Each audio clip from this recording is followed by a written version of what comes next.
Asalaamu calaykum. Maanta waxaan idin hayaa barnaamij lagu magacaabo Calculator Plus.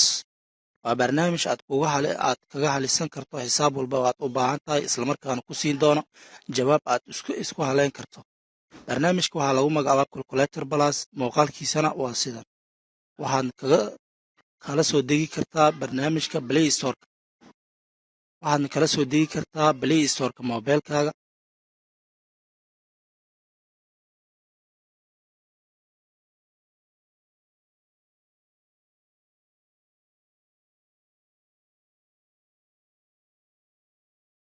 Muuqaalka guud ee barnaamijka waa sidan.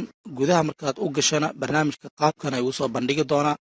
Sidoo kale waxaad awood u leedahay inaad bedelato nooca scientifiga haddaad rabto scientific ayaad ku dhufanaysaa, kadibna wuxuu kuu soo saarayaa scientifiga. Haddaan gelino xisaab ah 2 lagu daray 8, jawaabtu waa 10, isla markii uu soo saaray 2 lagu daray 8, jawaabtu waa 10.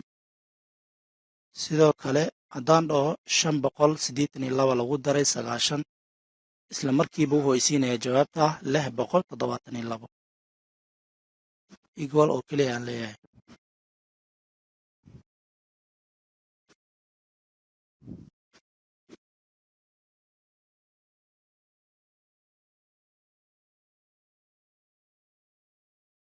sidoo kale waxaad u bedeli kartaa scientific ayaad ku dhufanaysaa, kadibna waxaad gelinaysaa nooca xisaabta aad doonayso. Tusaale ahaan 2x plus 8 equal 92 ayaan leeyahay.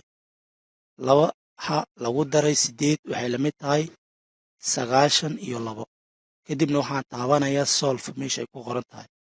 kadib wuxuu isiin doonaa jawaabta saxda ah, wuxuuna ku siin doonaa jawaab aad isku halayn karto ayuu ku siin doonaa. sidaad arkaysaanba jawaabtu wuu noo soo saaray. wuxuuna x waxay la mid tahay ayuu yidhi 42. x waxay la mid tahay 42. sidoo kale haddaan geliyo xisaab kale oo ah